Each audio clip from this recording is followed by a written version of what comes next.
Selamat mendengarkan podcast ini. Sebenarnya Injil yang diajarkan Tuhan Yesus telah mengalami kemerosotan.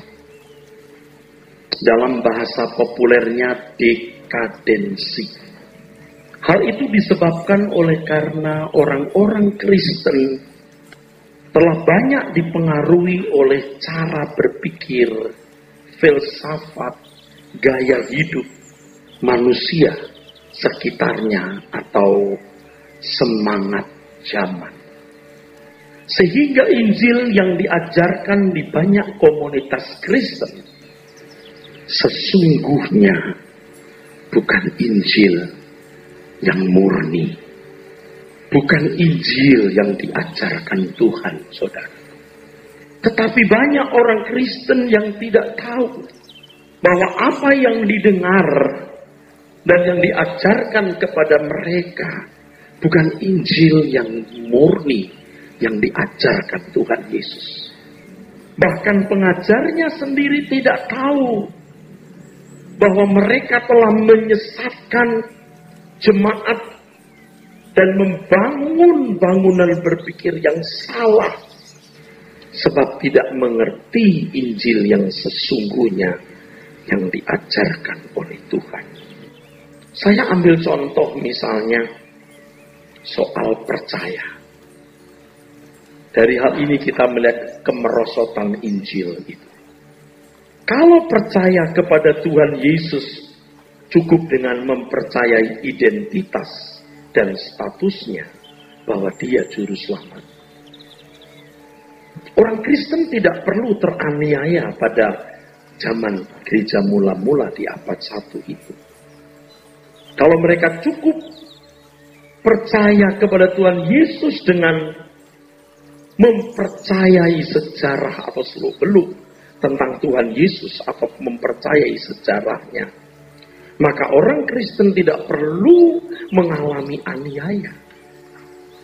Aniaya itu timbul oleh karena mereka mengisi, memaknai percaya mereka, mewujudkan, mengekspresikan percaya mereka secara benar. Percaya itu artinya mengikuti jejak Tuhan Yesus. Itulah sebabnya orang percaya pada gereja mula-mula disebut Kristen, artinya seperti Kristus. Dan gaya hidup mereka itu yang pertama menjadi ancaman bagi agama Yahudi. Yang kedua ancaman bagi kekaisaran Roma. Sebab orang-orang yang percaya kepada Tuhan Yesus tidak lagi pergi ke bait Allah. Mereka menjalankan hidup kekristenan mereka yang berbeda dengan agama Yahudi atau Yudaism yang mereka sudah peluk sebelumnya. Dan hal ini bisa merusak tradisi Yahudi dan agama Yahudi. Tidak heran kalau Paulus ditangkap dan diperhadapkan kepada penguasa waktu itu dengan tuduhan merusak tradisi Yahudi. Jadi orang Kristen mendapat tekanan yang hebat. Mereka bisa menjadi orang Kristen tanpa meninggalkan bait Allah, tanpa gaya hidup yang diubah, itu tidak mengganggu agama Yahudi. Mereka tidak perlu teraniaya karena mereka mewujudkan imannya kepada Tuhan Yesus. Mereka menolak menyembah kaisar. Dan mereka meyakini akan ada raja mereka, yaitu Kurios, Tuhan Yesus. Kurios itu panggilan, saudaraku, untuk Alexander the Great, yang berarti Tuan, majikan, sang penguasa. Inilah Tuhan Yesus. Dan ini disinyalir oleh orang Roma sebagai bahaya yang bisa membangkitkan pemberontakan. Alexander the Great atau Alexander Agung itu musuh bebuyutan Roma sebelum Roma berjaya mengalahkan Yunani, saudaraku. Bapak Ibu, saudaraku. Hari ini kalau saudara memeluk agama Kristen atau banyak orang mengaku Yesus sebagai juru selamat, tidak menjadi ancaman. Sebab warna hidup orang Kristen tidak berbeda jauh, bahkan sama dengan orang-orang yang tidak percaya. Tetapi orang-orang Kristen yang malang dan bodoh itu mengaku dirinya sudah percaya dengan benar. Betapa malangnya, saudara. Ini kemerosotan namanya. Misalnya soal iman. Kita dibenarkan bukan karena perbuatan, tapi karena iman. Lalu kalau orang mengaku percaya kepada Tuhan Yesus, merasa sudah punya iman, padahal itu belum iman yang dimaksudkan Tuhan. Itu baru pengaminan akali, persetujuan pikiran. Yesus juru selamat, Alkitab benar, gereja itu benar, ayo ke gereja. Kalau orang di luar gereja yang disebut orang beriman itu kan memeluk agamanya, pergi ke rumah ibadahnya, sembahyang dengan tekun, dan melakukan syariatnya. Kalau Kristen apa? Syariat apa yang kita miliki? Anda nggak punya syariat seperti agama lain. Keberimanan kita apa ukurannya? Apa ukurannya? Kalau Alkitab mengatakan bahwa iman kita itu mengacu pada iman Abraham, ditulis begitu banyak di kitab Roma, kita harus tahu bagaimana isi gaya hidup Abraham. Sebab hidup Abraham memberikan inspirasi, memberikan pola dan dasar dari iman yang benar. Dan iman Abraham adalah penurutan terhadap keinginan Tuhan. Penurutan terhadap kehendak Allah. Orang dibenarkan bukan karena perbuatan, benar. Dalam konteks perbuatan menurut Taurat. Dan Kristen tidak hidup dalam Taurat. Tapi menurut Roh, artinya mengikuti kehendak Allah. Jadi jangan mengaku beriman sebelum memiliki gaya hidup dalam penurutan terhadap kehendak Allah seperti Abraham. Singkatnya, seseorang dibenarkan kalau dia punya iman seperti Abraham. Dan berjuanglah, bertumbuhlah, memiliki iman seperti Abraham. Sehingga dinyatakan benar. Tepuk tangan. Jadi harus memiliki iman seperti iman Abraham. Dialah bapak orang percaya, artinya orang-orang yang mengikuti jejak hidupnya. Yang melakukan apapun yang diperintahkan Tuhan. Bukan hanya melakukan hukum. Ya, pada zaman Abraham tidak ada Taurat yang diagung-agungkan oleh orang Israel sebagai cara untuk dibenarkan. Dibenarkan bukan karena perbuatan, tapi karena menuruti keinginan Tuhan. Dan di balik kata itu, di balik penjelasan ini, orang percaya dipanggil untuk selalu kontak dengan Tuhan. Mengenal Allah secara pribadi, mengerti benar apa yang Dia kehendaki untuk kita lakukan, saudara. Tapi orang sekarang kalau bicara soal iman, dianggapnya semua sudah punya iman. Hidupnya jauh dari standar hidup yang dimiliki Abraham. Ini namanya dekadensi, kemerosotan, tidak berkualitas.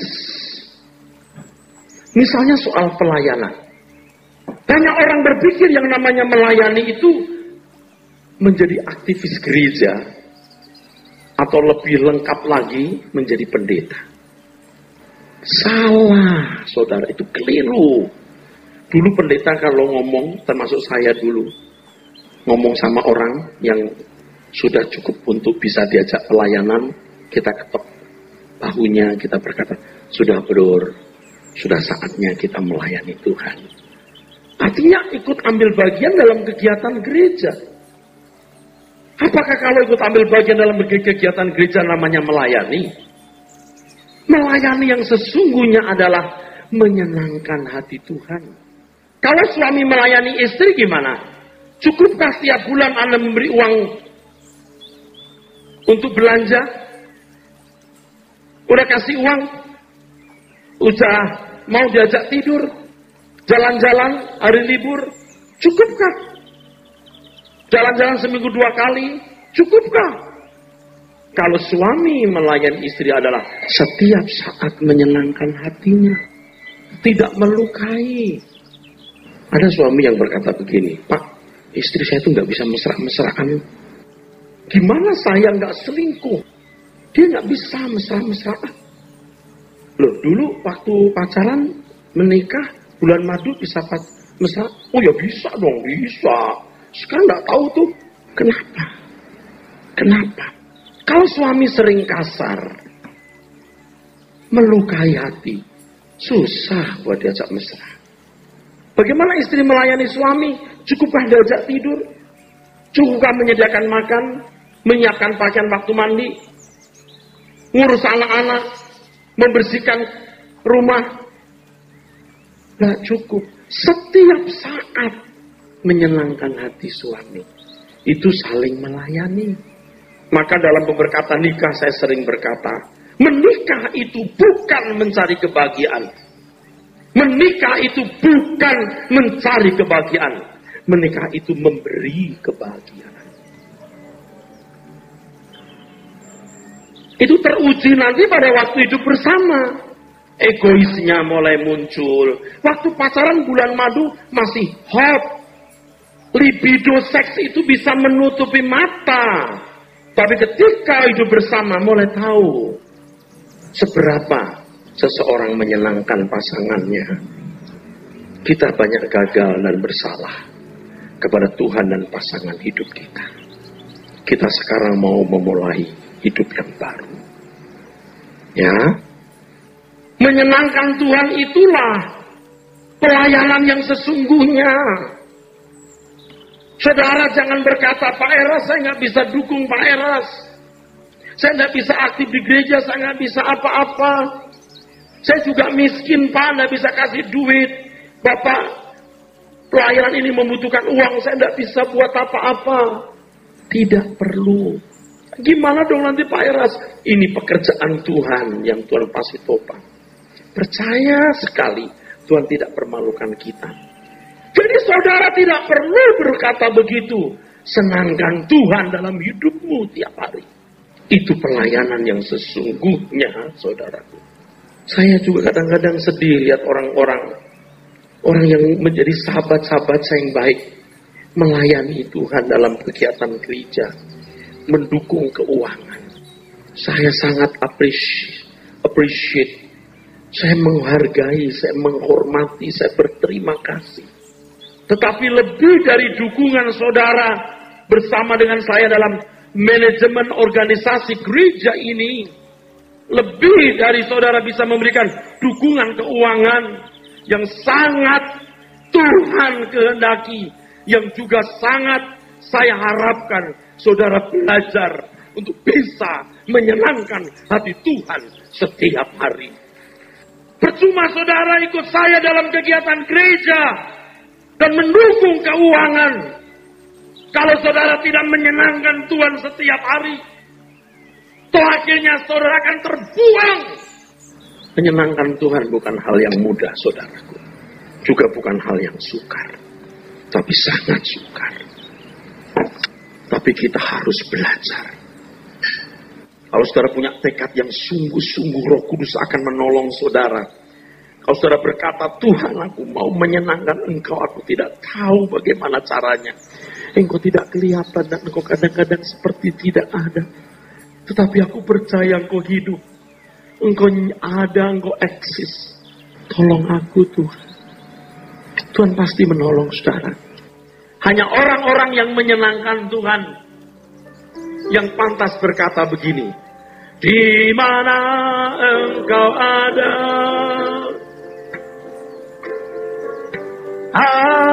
rindu berada. Engkau kesukaanku, batu karang perhentian tak akan terhentikan. Di mana engkau ada, aku rindu berada. Engkau kesukaan, batu karang perhentian tak akan tergantikan. Senangkan hati Tuhan, saudara. Apalagi saudara yang tidak buat apa-apa, doing nothing on the Lord. Ini bukan masalah duit semata-mata atau aktivitas kegiatan gereja. Ini masalah perkataanmu setiap hari. Masalah sikap hatimu setiap hari. Masalah renungan hati pikiranmu setiap hari. Ini masalah sikapmu terhadap sesama. Dan sikapmu terhadap Tuhan yang berperasaan. Mulai hari ini, jaga setiap kata yang keluar dari mulutmu. Jaga sikap hatimu. Jaga renungan hati pikiranmu. Rencana-rencanamu. Renungan hatimu. Perkarakan dengan Tuhan. Kalau tidak serius, saudara tidak akan pernah bisa. Kalau saya melihat orang-orang di sekitar saya, teman, sahabat, saudara dalam Tuhan yang ikut mengambil bagian dalam pelayanan, apakah dukungan kegiatan gereja atau keuangan. Sekarang saya melihat begini, saudara. Lebih dari apa yang kau lakukan ini, aku hanya ingin satu hal. Kamu berubah. Kamu berubah. Sebab kalau kamu tidak berubah, kamu tidak akan bersama-samaku di kerajaan surga. Jadi kalau Anda berkata, Pak, saya tidak punya apa-apa untuk bantu Bapak. Tidak perlu. Jangan merasa kecil hati. Saya tidak melihat jumlah uang di dompetmu. Apakah rumah yang kau diami ini rumah pribadi atau rumah kontrak? Apakah kau naik mobil atau naik kendaraan umum? Tidak masalah, saudaraku. Saya hanya ingin membawa saudara ke surga.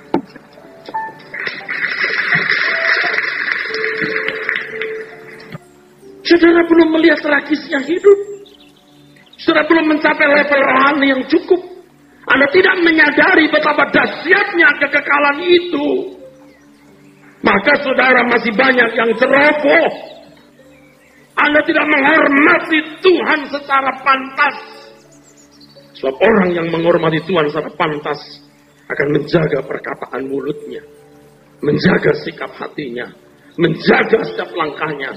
Setiap cita-cita, ide. Semua harus diperkarakan dengan Tuhan. Sebab dalam segala hal, kita harus menyenangkan Tuhan. Kalau dulu kita cukup puas kalau ada jemaat banyak datang ke gereja. Lalu kita bisa bikin banyak program. Dan nama gereja diangkat, nama gembala sedang ikut terangkat berkibar. Tapi hari ini kita sudah bertobat. Kita hanya ingin membawa orang-orang masuk ke dalam kerajaan surga. Makanya saya hanya ingin mengatakan penting. Berubahlah. Berubahlah. Mungkin Anda didera masalah, problem. Masalah problem itu sebenarnya nutrisi jiwa untuk bertobat dan berubah. Janganlah jadikan itu sebagai alasan tidak sungguh-sungguh kepada Tuhan. Seakan-akan Anda sedang didera, diseksa. Kalau saya boleh berkata satu hal, bahwa kesulitan, kesukaan itu energi, itu bahan bakar untuk terbang. Saya pun mengalami kekecewaan, ketegangan, kekhawatiran, kekecewaan yang dalam. Tapi saya melihat itu menjadi energi yang kuat aku terbang. Tidak ada yang bisa menyenangkan hidup ini, saudaraku, kecuali kita punya pengharapan. Suatu hari aku berhenti dari segala kelelahan ini dan menikmati hidup. Saya ingin, saudaraku, sahabat-sahabat dan saudara-saudara saya dan saudara yang mungkin tidak kenal secara pribadi, bersama dengan saya di surga, kita bisa bertemu tanpa dipisahkan ruang dan waktu. Sungguh, kita akan bisa duduk di pantai kerajaan surga, memandang langit biru, awan yang indah, dan kita tidak terpisahkan. Di mana tidak ada dosa dan kejahatan, tidak ada bencana, nggak ada kesulitan, tidak ada tsunami, gempa bumi, krisis ekonomi, dan perang. Semua pesta akan berakhir, saudara. Rambut kita mulai memutih dan rontok. Gigi kita tanggal satu persatu. Kita mulai berpisah dengan orang-orang yang kita cintai. Pesta pasti berakhir, saudaraku. Pesta pasti berakhir. Tetapi ada satu tempat di mana tidak pernah berakhir sukacita kebahagiaan. Kerajaan surga. Langit baru dan bumi yang baru. Itu tujuan kita. Kita beri tepuk tangan yang sungguh-sungguh. Melayani Tuhan itu menyenangkan Dia. Lalu apa hidup baru? Apakah seorang setelah menjadi Kristen berarti sudah hidup baru dari agama lain? Yang tidak ke gereja mulai ke gereja berarti hidup baru? Apa kalau seorang yang dulu tidak berbuat baik sekarang berbuat baik sudah hidup baru? Yang dulu tidak bergereja dengan rajin sekarang ke gereja dengan tekun berarti hidup baru?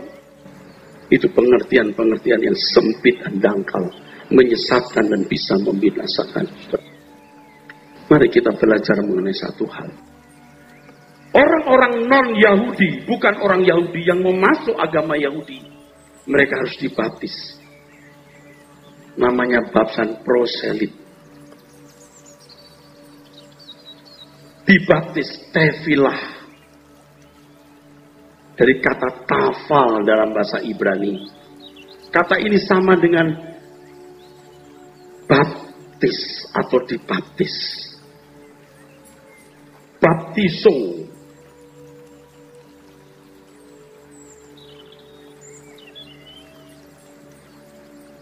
Artinya dicelup, ditenggelamkan, diselam. Ketika orang non-Yahudi menjadi orang Yahudi, itu kelihatan sekali perubahannya. Dia harus disunat, cara berpakaiannya berubah. Kalau wanita harus pakai kerudung, harus. Makanan pun diatur, ada makanan yang diharamkan, tidak boleh dimakan. Harus sembahyang sekian kali dalam satu hari. Itu agama Yahudi sudah begitu.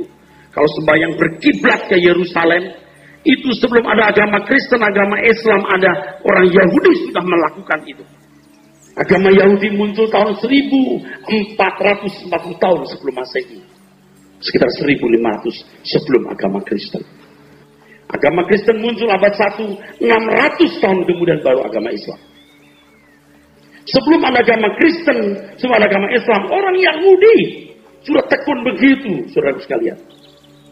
Kalau orang berpindah agama dari orang non-Yahudi menjadi Yahudi, dia harus disunat. Dia harus membayar perpuluhan, taati Torah, hidupnya berubah total. Itu namanya baptisan proselit. Apa dan bagaimanakah baptisan yang lain? Baptisan Yohanes. Yohanes Pembaptis maksudnya. Bukan Yohanes murid Tuhan Yesus, beda. Orang yang beda. Yohanes ini menyuruh orang untuk dibaptis. Bukan hanya orang non-Yahudi. Orang Yahudi pun juga harus dibaptis lagi. Emang gila ini. Padahal mestinya hanya orang kafir yang masuk agama Yahudi. Sekarang orang Yahudi sendiri juga harus dibaptis. Tujuannya apa? Menunjukkan, membuktikan pertobatan. Dengan melakukan hukum sesuai dengan esensi atau jiwanya. Bukan hanya secara legalistik. Bukan hanya secara apa yang terdengar, terbaca. Tapi tidak ada yang protes. Kenapa? Karena Yohanes memiliki sejarah hidup yang menakjubkan. Dia lahir dari seorang imam, tokoh agama Yahudi, bernama Zakaria, yang pernah bertemu dengan utusan Allah ketika melakukan pekerjaan di bait Allah atau di kemah suci. Menjadi bisu Zakaria. Lalu Elisabeth, istri Zakaria yang mestinya tidak mungkin bisa mengandung atau hamil. Mengejutkan, saudara. Mengejutkan, menggemparkan seluruh Yehuda. Lalu melahirkan, saudaraku sekalian. Pada waktu Yohanes dilahirkan, Zakaria mulutnya terbuka dan bisa bicara. Tentu cerita itu dari mulut ke mulut menggemparkan seluruh Yehuda. Jadi ketika Yohanes tampil, orang sudah terima, ini utusan Allah. Kepada orang Farisi, saudaraku sekalian, dan orang Saduki, tokoh-tokoh agama, dia berkata, hai kamu, keturunan ular beludak, siapakah yang mengatakan kepada kamu bahwa kamu dapat melarikan diri dari murka yang akan datang? Jadi hasilkanlah buah yang sesuai dengan pertobatan. Matius 3, 7-8. Orang Farisi, tokoh agama, ditegur begitu, artinya kan begini, kamu lebih jahat dari jemaat. Kamu ular. Waduh, berani banget. Tapi orang Farisi, orang Saduki, nggak berani melawan. Kepada pemungut cukai, dia berkata, jangan menagih lebih banyak daripada yang telah ditentukan bagimu. Kepada orang-orang Roma non-Yahudi yang dibaptis, dia berkata, jangan merampas dan jangan memeras, dan cukupkanlah dirimu dengan gajimu. Lukas 3, 12-14. Buah pertobatan. Baptisan Tuhan Yesus. Ketika Tuhan Yesus masih mengenakan tubuh jasmani, murid-muridnya membaptis orang. Itu baptisannya Yohanes. Itu melanjutkan Yohanes punya pekerjaan. Yohanes berkata kepada khalayak masyarakat dengan menunjuk Tuhan Yesus. Dialah anak domba Allah yang mengangkut dosa dunia. Membuka tali kasut, tali kakinya aku, tali sepatunya aku tidak layak. Maka orang berbondong-bondong ikut Tuhan Yesus. Sedangkan yang ikut Yohanes makin berkurang-kurang. Maka Yohanes berkata, Yohanes Pembaptis, biarlah dia bertambah-tambah, berkurang-kurang. Baptisan yang dilakukan oleh murid-murid Tuhan Yesus itu baptisan Yohanes melanjutkan. Tetapi Tuhan Yesus sendiri tidak membaptis. Yohanes 4 ayat yang kedua, tidak membaptis. Sebab baptisan Tuhan Yesus ini sesungguhnya adalah baptisan Roh Kudus. Bicara soal baptisan Roh Kudus, jangan bicara soal bahasa roh. Bahasa roh diberikan sebagai tanda bahwa apa yang dikatakan Yohanes Pembaptis telah dipenuhi. Yohanes Pembaptis berkata, orang itu akan membaptis kamu dengan api dan roh. Bagaimana bisa membuktikan itu? Harus ada tanda fisik. Gemuruh angin, lidah-lidah api turun, lalu mengucapkan lidah asing, di kesempatan lain bahasa roh. Hanya untuk verifikasi, konfirmasi, pembuktian, penegasan bahwa baptisan Tuhan Yesus telah dimulai. Coba perhatikan, semua baptisan ini mengandung resiko. Kalau baptisan proselit, orang harus berani meninggalkan cara hidup kekafirannya. Kalau saya membaca 2 Raja-Raja pasal 5, Naaman, panglima perang Raja Aram, sakit kusta, dia datang ke Nabi di Israel, suruh baptis. Tefilah, Tafal. Itu kemungkinan Naaman bersedia menjadi Yahudi. Kemungkinan dia bisa beragama Yahudi. Setelah itu jadi panglima, enggak jelas. Resiko loh. Resiko. Komitmen untuk dibaptis itu resiko. Ini juga. Dibaptis berarti berhenti dari cara hidup yang salah. Nah, kalau baptisan Tuhan Yesus lebih berat. Hidup menurut tuntunan Roh Kudus. Jangan didevaluasi, jangan didekadensikan, jangan dimerosotkan dengan hidup baru itu ke gereja. Baptisan Roh Kudus itu bahasa roh. Bukan. Baptisan Roh Kudus artinya mulai kita menjadi orang Kristen berarti hidup menurut roh. Roma 8 mengatakan anak-anak Allah adalah orang yang dipimpin roh Allah. Kita semua orang yang berhutang bukan untuk hidup menurut daging, tapi hidup menurut roh. Betapa sulitnya ini. Betapa sulitnya ini, saudaraku. Roma pasal 6 ayat yang keempat. Ini kita mau baca. Itu baptisan. Roma pasal 6 ayat yang keempat. Mari kita periksa. Tolong tampilkan di layar jika mungkin. Dengan demikian kita telah dikuburkan bersama-sama dengan Dia. Dikuburkan bersama dengan Tuhan Yesus.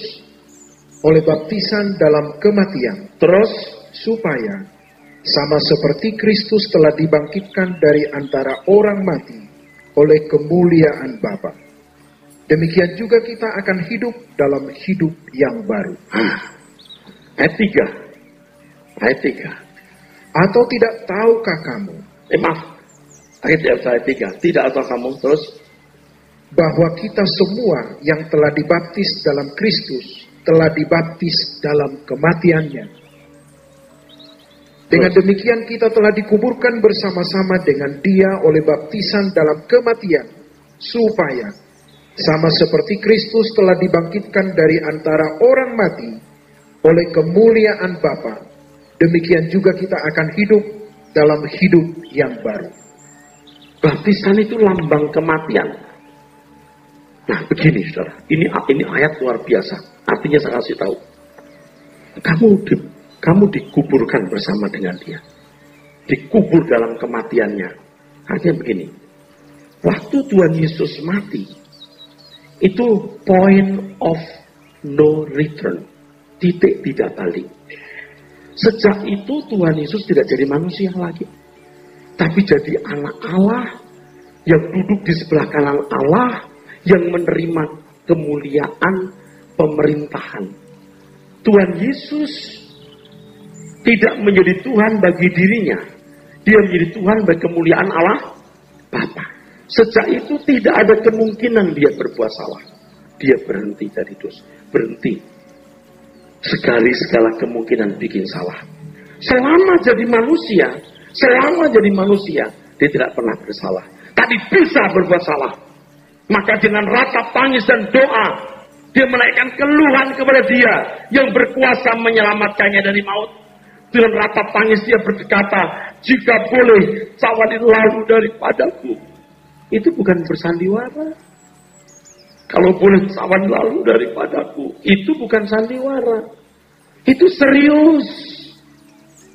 Tuhan Yesus bergumul itu serius.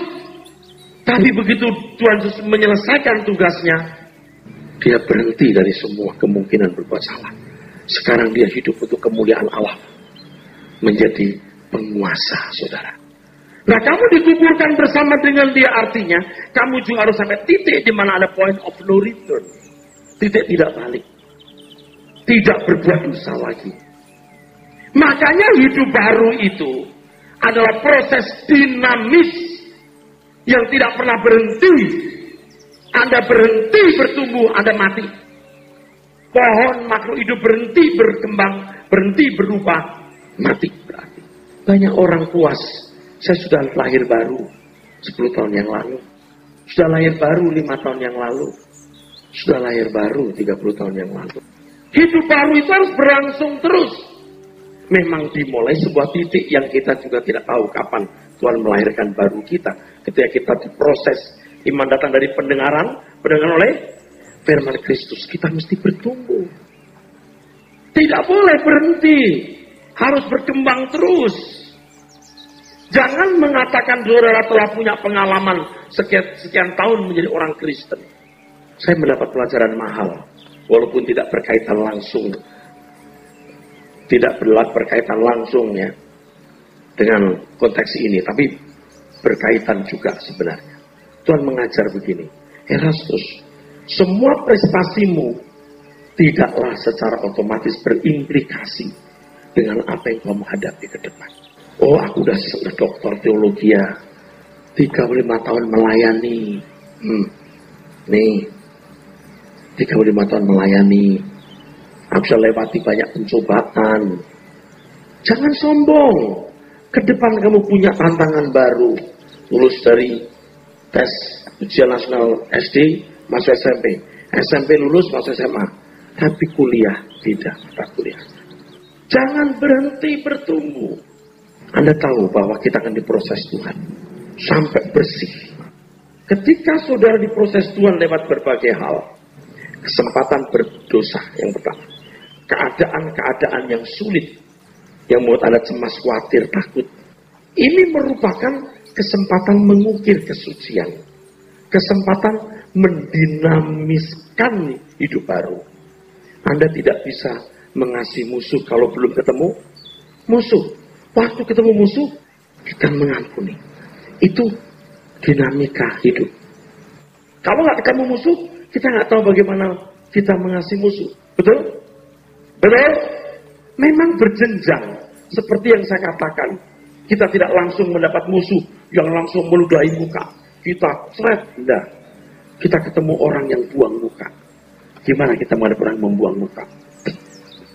Kita bilang, sompret. Anjing duduk. Hidup barunya mana? Kalau mau hidup baru, dibaharui terus. Lihat orang buang muka, seret. Kita buang senyum. Itu ditambahkan kelasnya. Sudah bisa menghadapi orang buang muka, ketemu orang buang ludah. Kita telan ludah. Apa begitu dia ludah, kita gini. Nah, sekarang dia meludah, udah lulus nih. SMP, sekarang SMA. Diludah ini lah. Gimana sikap kita? Saya pernah diludahi seperti itu. Memang tidak muka, tapi hujan lokal. Rasanya baju saya kotor banget. Jigongnya kali. Kita bisa lulus, dia ceret kita. Anda ketemu orang gila, lalu juga marah, dia ikut gila berarti. Pernah saya waktu naik Vespa sama sekali, pas masih muda, ada orang gila bawa pentung. Waktu saya jalan di pinggir kan, dia begini, saya gini, saya langsung terus gini, saya berhenti, darah muda, saya menoleh, dia begini, saya diketawain, gini, orang gila rupanya, saya terus, ya lewat aja deh, darah muda saya luar biasa, saudara, keras, dia tuh ketawain saya, kesal saya, saya berhenti kan, begini. Badannya kan berantakan gitu, Pak. Orang gila ya. Coba kalau saya berhenti, saya berantem sama orang gila. You bayangkan, langsung ada polisi apa polisi, satpol PP datang. Dua-duanya dibawa ke rumah sakit jiwa. Makanya kita diludahi. Mana pantas orang hidup meludahi samanya. Walaupun nggak langsung muka, tapi kan ada hujan lokal. Kita lihat. Orang gila diladenin, jadi gila bareng. SMP, SMA lulus, sekarang kuliah, berat lagi, dimusuhi, dijahati, sampai diludahi muka kita, muka langsung cek, kalau dia habis makan pete, cek. Haleluya, itu kelasnya udah tinggi, saudara. Bukan begini ya, cek. Ada. Ketika kita punya kesempatan berbuat dosa, itulah kesempatan mengukir kekudusan dan membangun dinamika hidup baru. Tepuk tangan. Ketika kita punya kesempatan berbuat dosa, itu adalah apa? Kesempatan mengukir kesucian atau dinamika hidup baru yang kita tumbuhkan. Amin. Tuhan, kenapa pencobaanku nggak habis-habis, habis ini, habis ini itu. Dinamikamu bagus. persoalan itu nutrisi, energi, terbang. Nanti kita dibawa ke situasi yang sulit. Saya sudah sering mengalami. Yang rasanya seperti mau dieksekusi hukuman mati. Ketika Anda menghadapi itu, Anda tahu Anda sedang mau dinaikkan kelas. Lalu Tuhan menolong kita. Setelah ditolong, itu masalahnya. Ngerti nggak maksud Tuhan kenapa menolongmu ketika kamu mau dieksekusi? Saya sudah beberapa kali nyaris binasa. Tapi Tuhan tolong. Setelah Tuhan tolong, aku tahu aku harus buat apa. Aku lebih mencari Tuhan, saudaraku. Amin. Cukup.